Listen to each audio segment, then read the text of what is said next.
which is terrifying because usually it takes us about 14 tries to do anything. So somewhere around the 14th or 15th try, maybe we'll have something for you to look at. But today our broadcast is brought to you by Sling Studio. Sling Studio is really what we're doing all this on today. It's a platform where you have all of your cameras on Wi-Fi, and they give a signal back to a hub. That hub goes into your iPad. That iPad now mixes, so we can do picture-in-picture. We can do multiple camera angles. Just gives us the ability to bring all that together. We can record it on an SD card. We can play it later, or you can really just send it out, which we're pushing out right now to YouTube. Great product, Sling Studio, to be able to take out on location if you want to use it at a concert, or not necessarily location as in the woods, right? But someplace that has electricity. Concert or a play, or even if you're just going to another studio, if you're recording at the YouTube space or some studio near you, you can take it with you, throw up a live show. It's pretty seamless once you get the system down and have everything connected. So actually, you don't even need power because the hub has a battery that runs, and the Wi-Fi's all have batteries as well. So it really is meant, goes in a backpack, take it on location, set it up, and go. So Sling Studio. And also today, Aputure lights. Yeah, Aputure lights. We love Aputure lights because they're really great LEDs. So low power draw, high output. They have daylight and tungsten options. They have options that are both. And they're really affordable compared to some of your more high-end name brands. I feel like between crappy Amazon LED lights and high-end like light panel stuff, these Aputure lights are really great. They're an incredible light. I love them because they have that single LED with a Bowens mount, which allows you to put things like we have softbite. We're going to be using a round octadome type box as part of the demonstration. Allows you to put all those kinds of light modifiers on the light, and that really helps to shape it and to really work with them. It's a very easy platform to work with. So Aputure lights. What we're doing today is we're aiming this video at people who are just getting into shooting video. Maybe you've been doing photography for a long time, or you're just getting into media in general, and maybe you're intimidated in terms of how to light things, or you don't have a very robust lighting package. So the question is, how can you walk into a space and take light that's already there and make it look better than it already does? So we have two scenarios that we're going to talk through, and some of the challenges you'll face with those scenarios, and how we use a single light source to make it look better.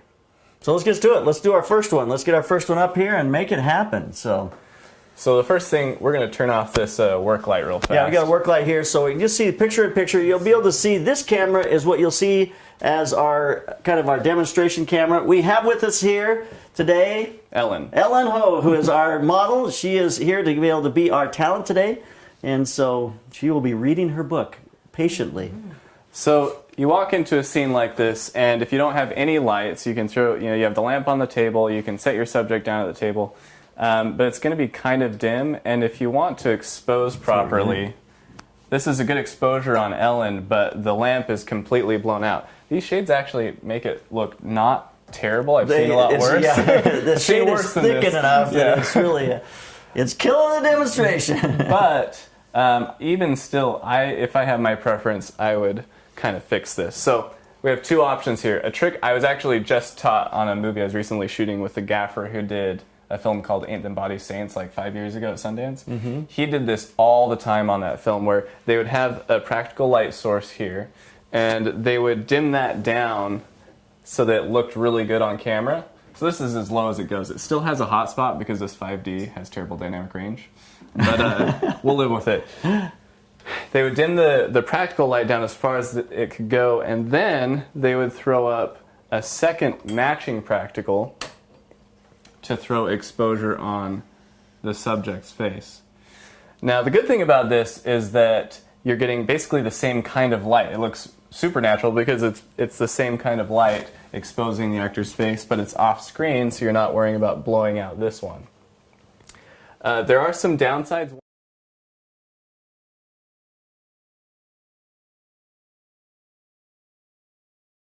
So we are throwing a little bit of shine here on the table.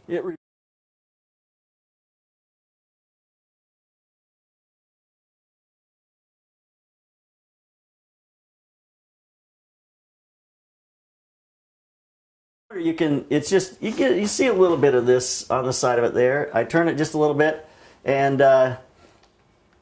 yeah. if I really wanted to tweak it, you could throw some black wrap under here to cut it off the table, so then you don't see that shine, but you're still getting the exposure on her face. So that's option number one. This is also really nice if you don't have lights. If you just walk into a house, you don't have any lights, say, hey, I got another lamp here. You could throw up 3 more of these things if you really wanted, and it would really augment what you had to begin with, which was just that. Which is just that, yeah.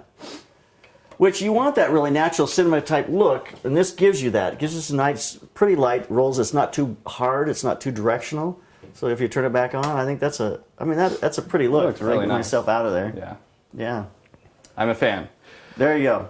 Option 2 is to throw up your own light. This is what I would normally do because it gives you a little bit more control. If you're not sure that this is going to work 100%, you can throw up your own LED light and see what that does. Now, the trick with that is you have to make sure that it's the right shape. Because if you just throw a really hard source on there, it's oh my word, terrible. That's awful. Yeah.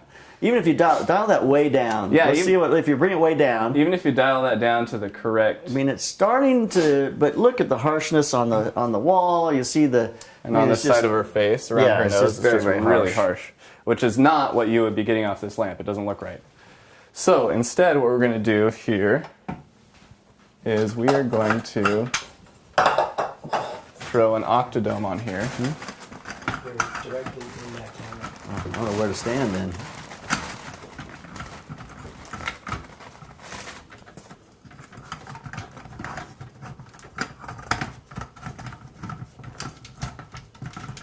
Man, this is killing me.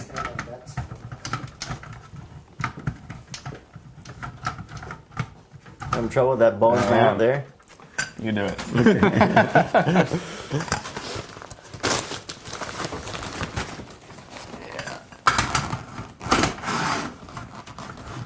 It's got it.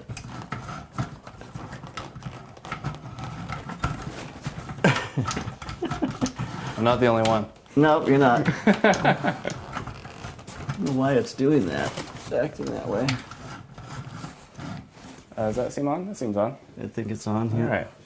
So we turn this on. Now this is an octodome with it looks like a quarter grid, half grid in it, and we also have the egg crate on here. So the egg crate is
something more like that. Yeah, it's more isolated. It's not hitting the background as much, and then looks more natural to my eye. Does that look nice there? I think it does. Yeah, it looks very nice.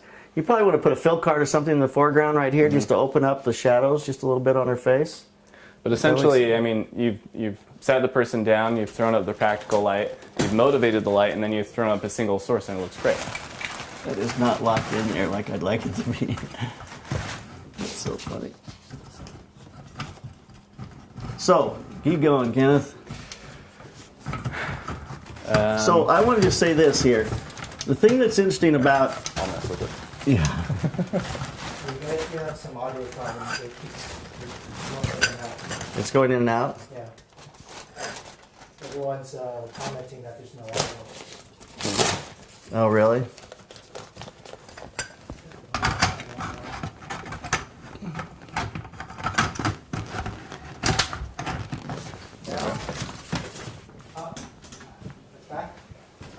Okay. Okay, so just on this placement, it's interesting because it's fascinating. If we look at Ellen right there, it's really fascinating because when people throw a box up like this, they just aim it straight at the person and they walk away. Can it just push it over like you're saying, and then feather it toward me? That is a huge difference in just that little bit of move there. If we push your hair back for us, Ellen, on your right side. Push your hair back. On the right side. Oh, this side. Yeah. Yep, there you go. We can clean up. Now we got a nice look. Now from there, if I just put a little fill carton here, I can open up the side of her face, and that placement is way different. It's not so bright on this wall. It's not so heavy on the table. I mean, it's just a much better placement. So making sure you set that in the right place makes a huge difference.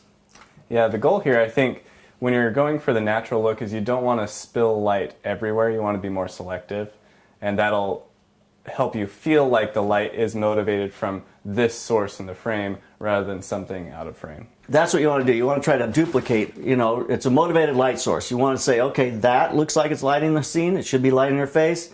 How do I make that light her face but not be blown out? Yeah. And this gives you the ability to do that from behind. And the other thing to get really technical about is this lamp is closer to her than it is to anything else, so her face should be the brightest thing in the scene if you're trying to go for natural. So back here, this placement's okay, but the fact that the background is still brighter than she is kind of gives away what we're doing because it's obvious that the lamp is not causing that.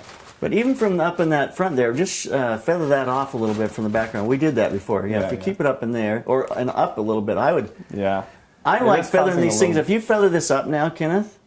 Oh, feather it up. Feather it up. The reason I like doing this is what's going to happen is the light's going to get a little softer on her face, and it's going to start bouncing out of the ceiling, which is going to give me a little bit of ambient in the room. It's going to start to change the narrative just a little bit. See, that's very pretty to me. I would put another layer or two of diffusion on that light there and really knock that light down. Because you don't want, you're trying to get rid of this really white spot here that's separated from the rest of it. You want it to be really smooth. Not necessarily even, because that would look weird, but just you don't want that crunch here. We also, from the camera, we can cheat that back, and that's going to be very comfortable, and we're going to buy that, and it's going to help our light work a little better.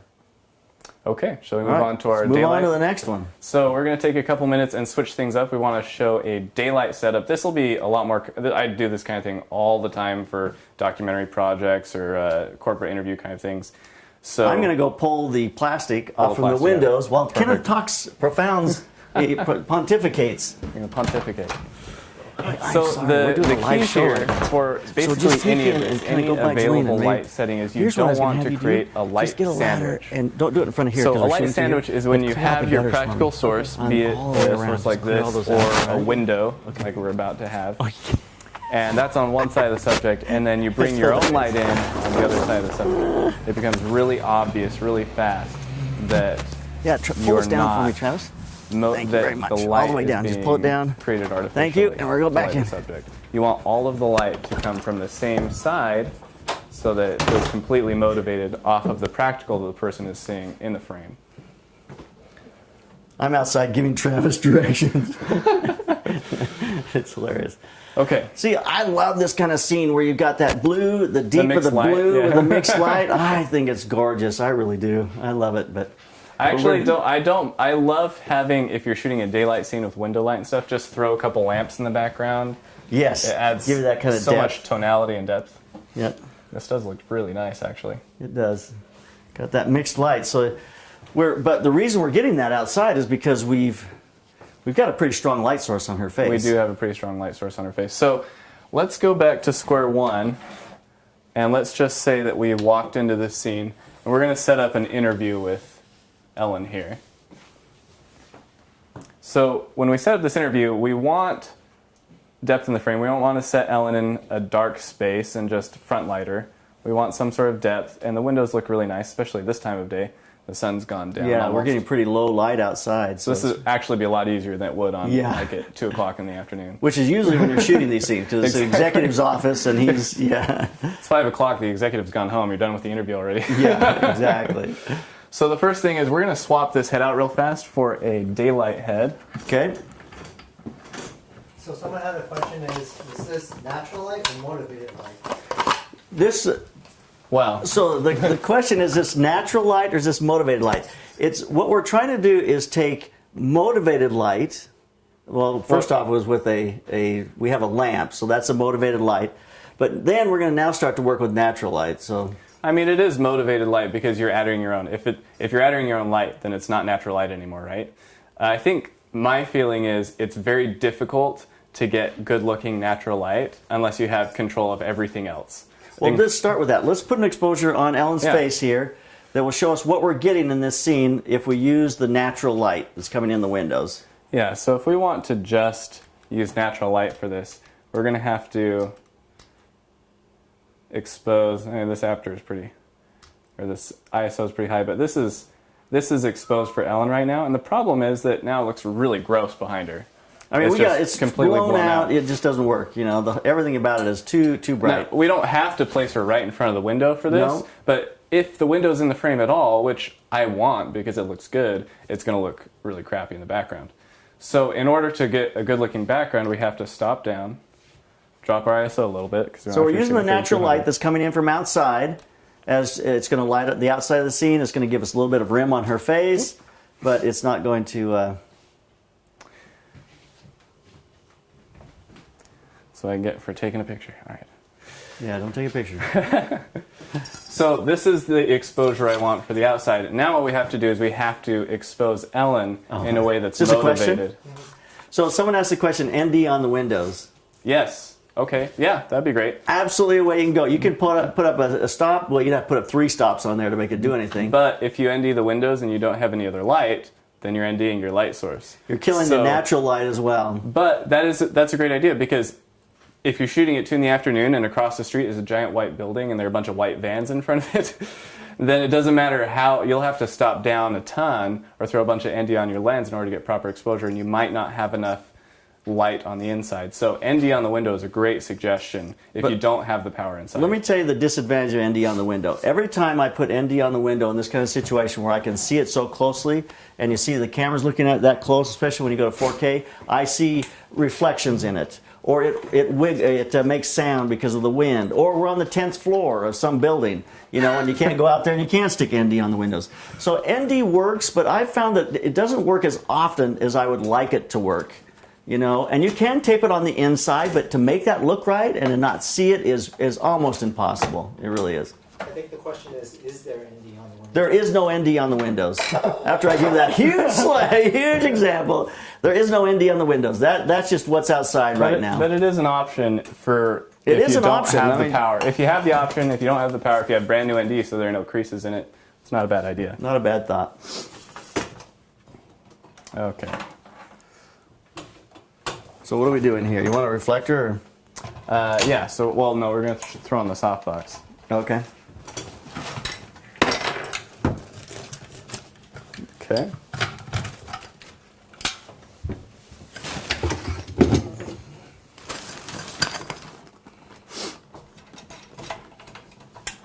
This is what you have to do to get that thing. Put your hand through it. And then, so we'll roll. And then...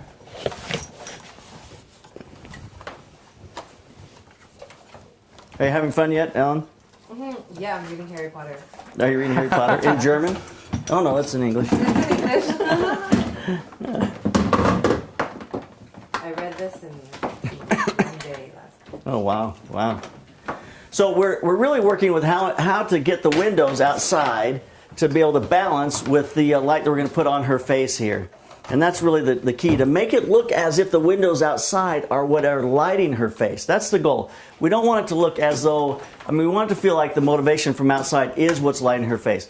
I think we could make the windows outside even a little brighter. That car parked out there doesn't help us any, but... we're going to change this white balance because it is awful.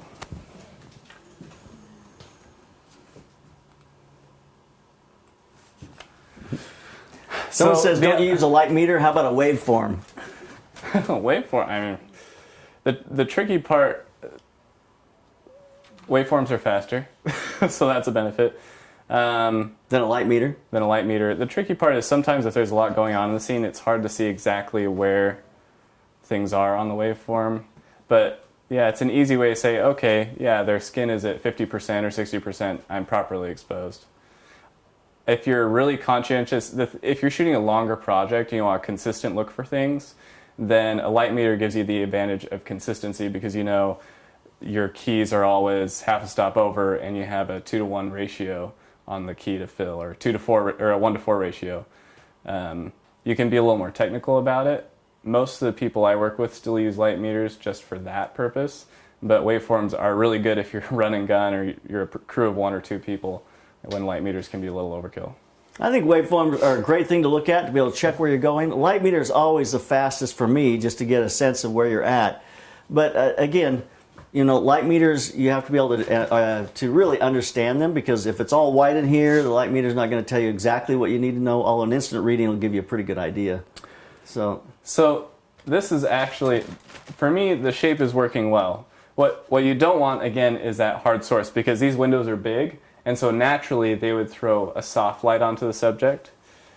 So you want a softer source. I would actually personally use something bigger than this. I think a 2-foot octodome is still a little too small. 3-foot or 4-foot frame or a dome or a softbox or something is ideal for me.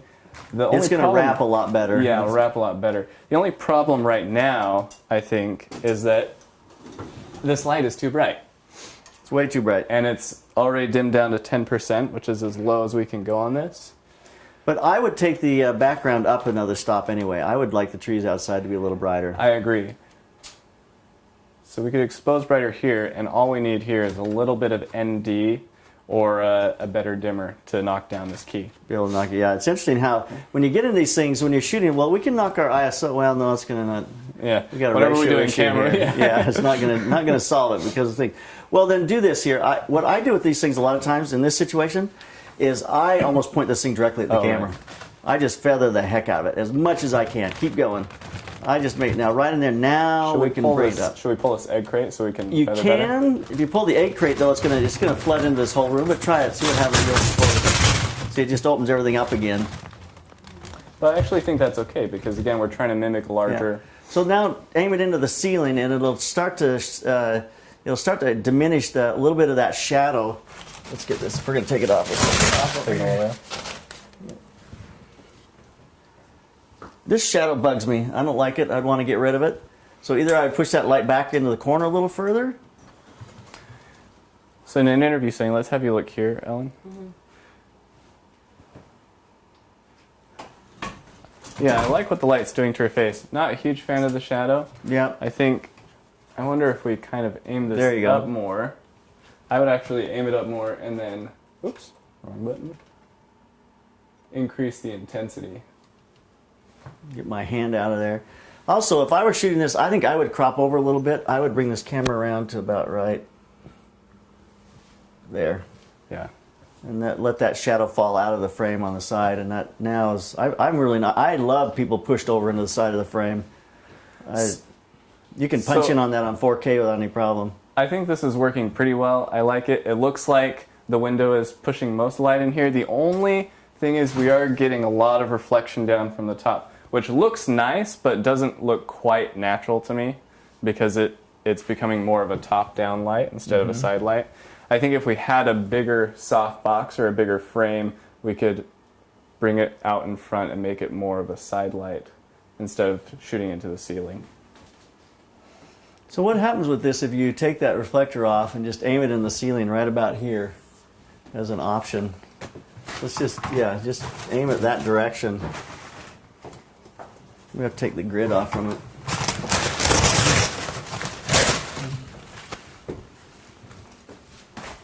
Well, actually what we could do, so again, I think the only problem with this is it doesn't feel motivated to me. Doesn't. It looks feels good. It looks feels like very a high soft. key. A lot of people would love this because it feels more like the window light, but I think it's too mushy. To me, it feels like a cooking show. Yeah, exactly.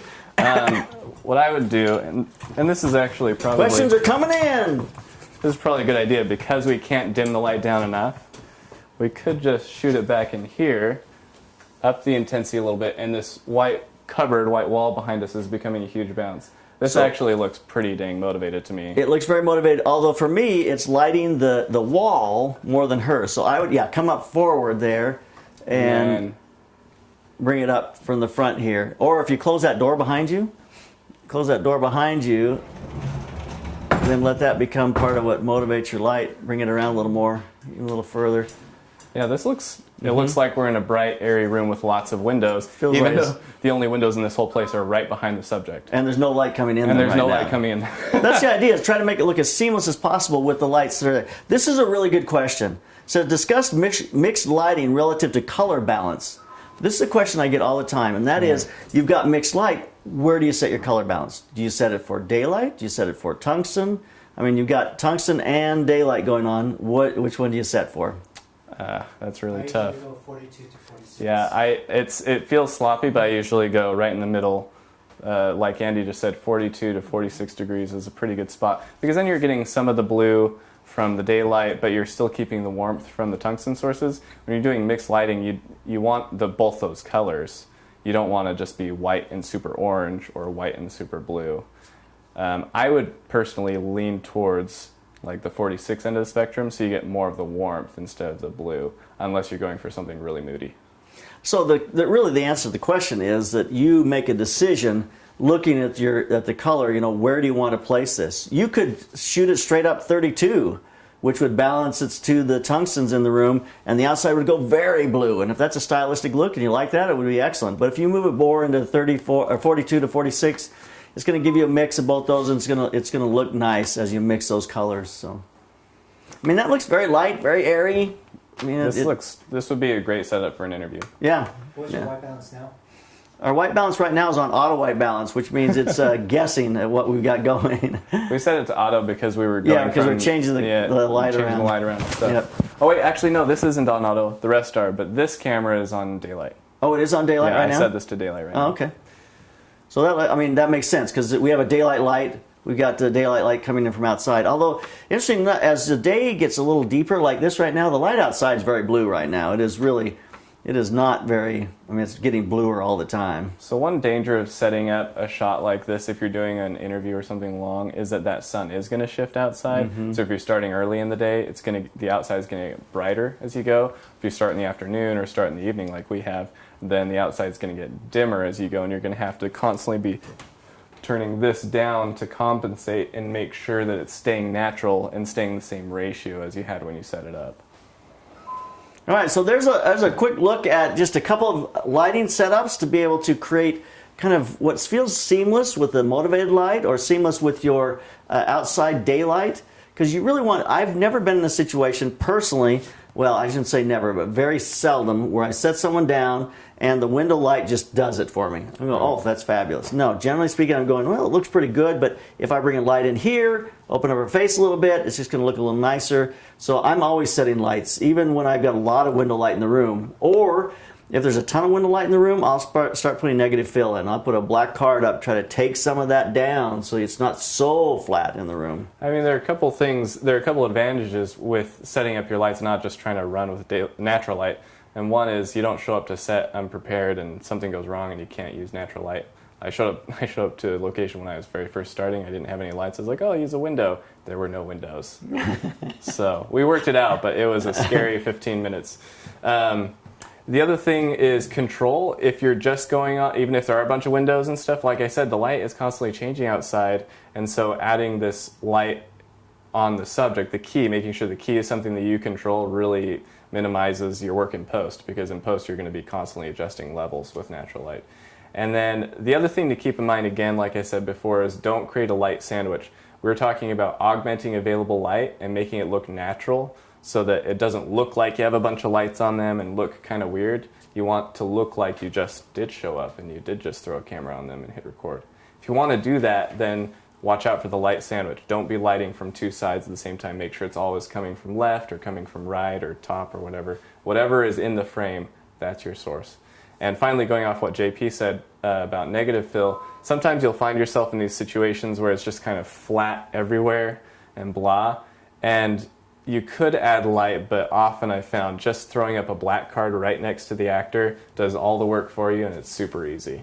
And that really is a great way to go because you just got so much window light going on in the room that just takes it down a little bit, get a little bit of drawing on their face, and it makes it very nice. Or I saw a movie on Netflix the other day where there was a guy. It was a scene at a doorstep. There's a guy inside the house, and then there's a guy on the doorstep. And for the guy on the doorstep, there would be light coming at him from all directions because there was nothing. There was no porch covering or anything like that. But the actual shot, he just had a side light. So what they had obviously done is thrown a big black card above and to the right side to add a lot of shape. And people don't notice. It looks, you think that doesn't make any sense, but people don't notice and it looks a lot better. Generally speaking, if your light starts to integrate with the scene and it feels any motivation at all, then it's gonna make sense to the viewer. I mean, think about it. I've said this before on the channel. You got a cowboy out in the middle of the range riding his horse, and there's this big rim light on him. Like, wow, it's amazing. There's an HDMI out in the middle of the desert. But we're used to that. We say, well, it's the moon. It's we fill it in as long as it at least has some basis.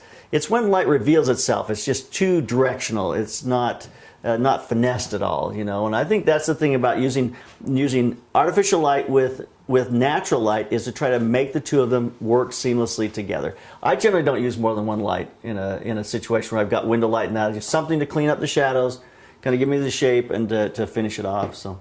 And again, use a bigger source because that'll look more natural than something that's hard and casts a lot of shadows. Got another question there, Andy? Yes. I like these note cards. I do too. Notes are coming in. Says, do you often throw a light outside hitting the windows? I do all the time. You've lit with me. If I'm at somebody's house, I like to put a strong light outside coming in, like the sun's coming in the window. That's it's more of if I'm doing a commercial or, if I'm doing an interview, I usually won't do that because it gives more attention to the background than I want. Right. It really depends on do you want the window to be a feature in the frame or do you want the window to be a source? If you want the window to be a source, most of the time, whatever sunlight or reflected light isn't going to be enough. It's not going to reach in the room far enough, so you're going to want to throw that light outside to throw directly into the room and hit your subject. Even then, though, if the window's just in the background, sometimes you can throw in some atmosphere and still throw a light outside and have some streaks coming in. It really is like a creative choice. I would say more often than not, I also throw a window outside, but... Throw a light outside?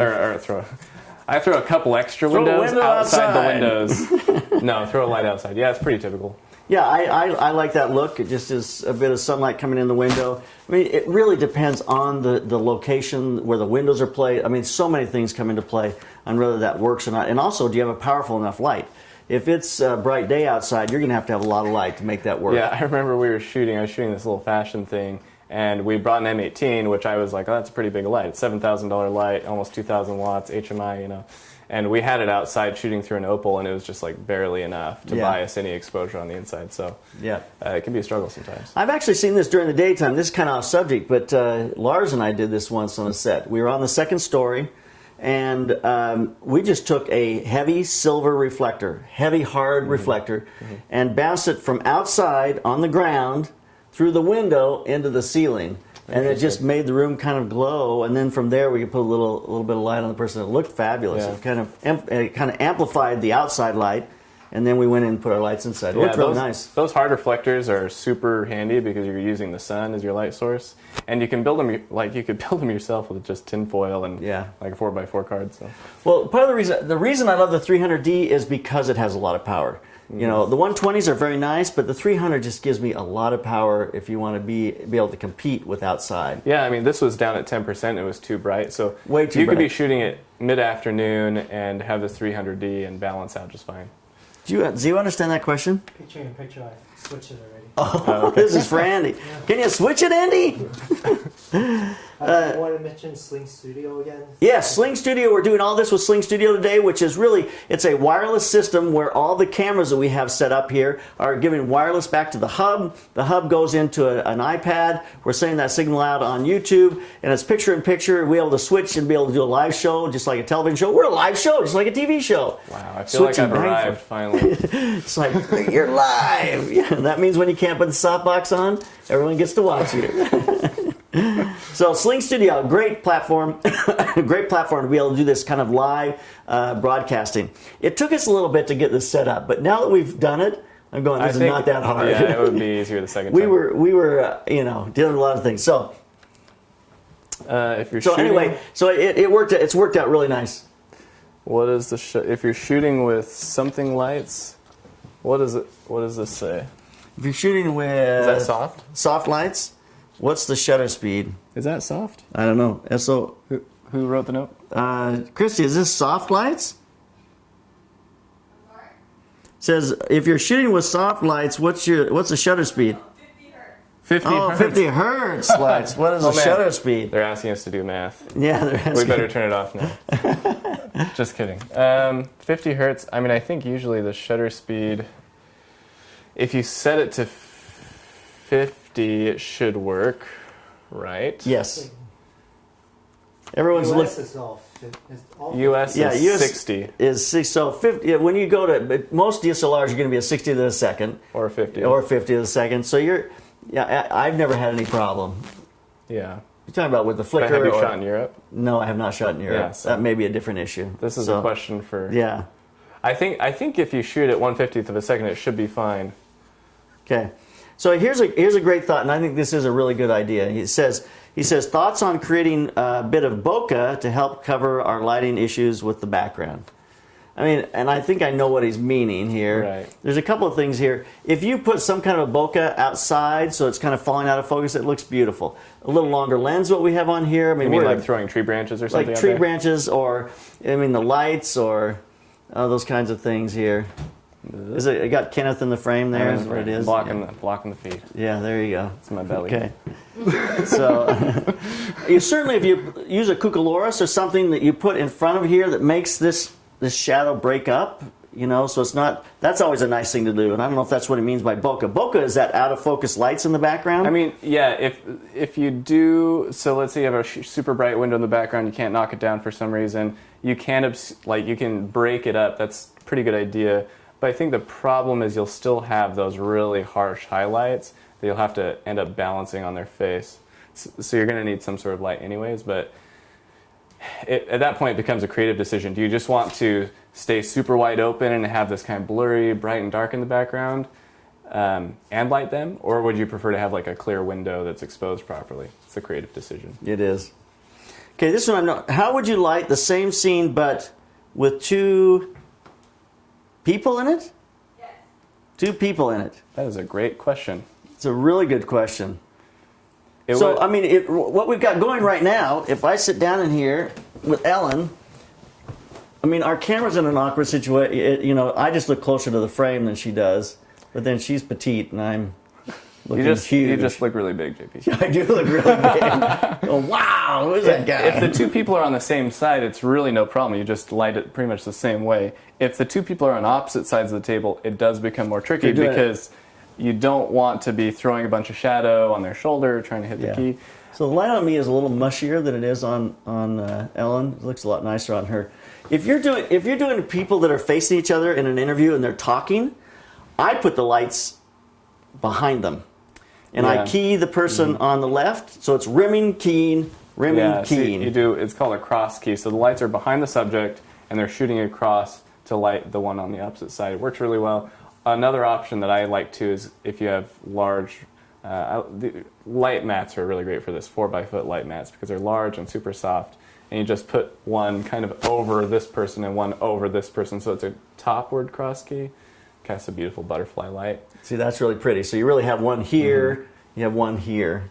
That's a nice. So you see that in news interviews a lot. The only thing though is that it becomes a lot less motivated. Well, I think Either at of that those point situations are less motivated. Yeah. So if you're shooting, so let's say you're shooting a movie and 2 people are at a table like this with the window behind them and you want to light them, that would be a case where putting the lights outside the windows would probably be the best option and cross key them in the beginning, like JP said. Yep, I think that would make a And lot then of sense. add a very light fill to the front so they're not silhouetted. But the reality is if you put a lamp in the middle of the table here, the lamp is going to light Ellen's face, and if I'm sitting across from her, it's going to light my face as well. So it will do, it's going to be motivated a little differently on each of our faces, and you just have to set up your light to make that happen. That's why a lot of times, if you got two people sitting at the table together, what do? I love throwing the light just straight overhead, flag it off from the background, just let that light fall down, and now it's going to kind of give us light on our faces. It's going to open things up, so it can look, that can look very nice as well. And you'd be surprised at what you can get away with in terms of direction and size and motivating stuff. As long as it's kind of a bigger, softer source, you can kind of cheat the direction higher or lower, or more in front, more behind, as needed. I just shot a scene a couple weeks ago where it was this person on the bed, and we had this big wide low shot where you basically saw the entire room and there was no place to put the light to motivate the lamp that was next to the bed. So we had it pretty high up and above on the right side, and most of the time it looked totally believable. Yeah. All right, we should probably wrap this up, but you know what? If you're interested in making that transition from photography to video, or just learning about video, Kenneth and I have a great download in our store. It's theslantlens.com. We're going to teach you everything you need to know, from sound to how to cameras you need to get, to how to really use motion with cameras. You're going to learn all those things in that download. So if you go to theslantlens.com, click on the store, get our video download. It's a great buy. And it's really about investing in yourself, because it costs, how much are we charging? It's under $100. It's under $100. I can't remember the price. It's way under $100. It's under $100, and with the skills you're learning, you should easily be able to charge $1,000 for a gig shooting a mini doc for a company or something like that. Well, the video that we just shot, that we just posted on YouTube on Thursday, Thanksgiving Day, Jordan Zobris was talking about. She does Instagram. She gets her kind of a market from Instagram. She shoots all over the world. But she said immediately people are going, hey, we need a video of this. So she's going, I'm a still photographer, and already I'm shooting videos, and she's editing, and she's doing all of it. So you're going to be asked to do video more than likely if you shoot very often. You really are. So I would learn how to do it, get the skills, invest in yourself, get the download, and it'll help you make that transition. So once again, shout out to Sling Studio for our sponsor. It really made this all possible. And if you like this format, if you want to see more of this in the future, we will do more of that. So my wife is drawing in the air. I've never been able to tell what that means. I've never been able to see it. So we really want to give a special shout out to B&H. B&H is the one who connected us with Sling Studio, and really became the middle person to kind of put us together. So thank you to B&H, thank you to Sling Studio, thank you to Aputure Lights, and thank you to Kenneth for joining us today. And if you're interested in learning more about video, get over to theslantlens.com, click on the store, and get our video today. So keep those cameras rolling. And keep on clicking.